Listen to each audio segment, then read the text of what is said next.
They smile through silent pain when they meet people, and at night they cry when no one can see them fighting battles nobody knows about. They are battles they choose to keep to themselves because they consider them as shameful secrets. This is the sad reality of women in rural Kenya who live with threatening and painful urinary tract infections and sexually transmitted diseases.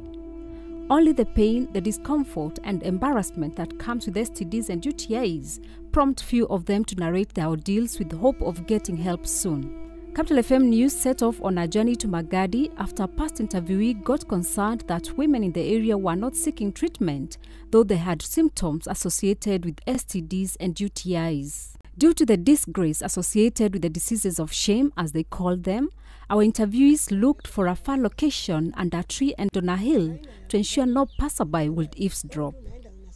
Alice is a traditional birth attendant. When I opened their legs to help the baby out, I see there has a lot of discharge and has wounds. Then I called the doctor or nurse to tell them, she's sick down here. Women would rather die than open their mouths to say they're sick there. When you see them walking with legs apart or scratching, then you know they're sick. Though she helps women with STDs and UTIs get help, she herself has been suffering in silence. What kind of sickness is this when I feel very itchy down there? When I pee, when I feel very hot down there, I feel like I'm burning. I'm an old woman, I don't bleed. I know I'm sick, but I don't know what I'm suffering from. I don't know if I can be treated. Gladys is 5 years old. She believes that what started as small wounds on her private part later affected her menstrual cycle. I no longer know my menstrual cycle. I can bleed for even 1.5 months and they disappear after another half a month. I have heavy bleeding and I lose a lot of blood during my cycle. The blood comes anytime. I become very weak. My body feels very tired. My blood has all shades of color. It can be sometimes black, brown, deep red, light red. It really looks very different. I get back pain. I have been through this and I am still going through it.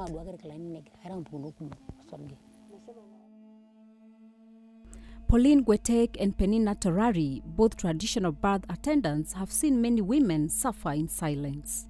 The devil closes their brains. They hide the disease until when they're about to die. And they're completely rotten down there, and the symptom cannot be hidden. That's when we take them to a doctor to be cleaned.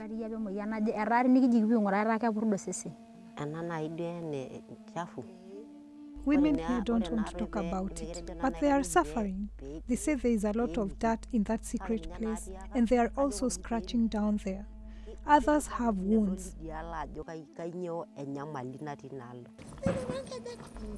Whereas women in urban areas can pop into a hospital and get specialized services, women in remote places like Magadi unfortunately struggle to treat themselves and soldier on with the diseases. For Magadi, which is about 80 kilometers away from Nairobi, women trek for hours under the scorching sun to access the closest health center. The centers are manned by a general practice nurse or a doctor. But even so, they find it hard to discuss sehemu za siri. That place is private and it should always be kept private. According to Amref Health Africa, Reproductive Health and Family Planning Program Manager Dr. Shifra Kuria, many people connect diseases that affect the reproductive system to sex. Not every infection of the private part is an STI. Obviously, the STIs are transmitted through sexual intercourse, and I think that is why there is a lot of, a lot of secrecy, stigma, associated with anything around the private part. Though most reproductive diseases are treatable, Dr. Kuria warns that some of them, if untreated or treated late, can lead to infertility and even death. It's like having a wound somewhere. And even without treatment, the body has its natural way of trying to deal with diseases. So through that natural process, it will produce like scars I think in layman terms it's better to look at them as scars. And what happens is that it disfigures those tubes. In the case of Gladys and Alice, the infection could be simply bacterial, but also be a signal to more serious illnesses like cancer or fibroids. I have known cases of women who have had discharge, they dismiss it because they are wondering, now at my age, I know I have not been involved in a way to have an STI. If I go, what will I say? You know that the feeling of how can this be?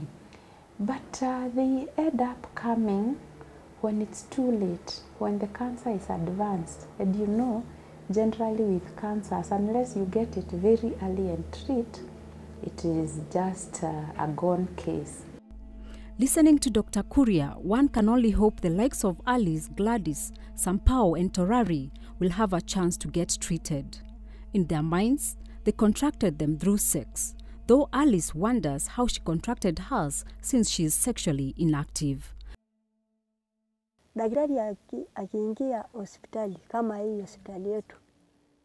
If you get us a doctor, I can tell you, you will not miss thousands of women coming out. I will also come out. Many women here suffering, but there is no specialists. They can tell they are sick down there. Wakijua tu anakuja kama utiririka kama maji, kwa sababu kuna wengi.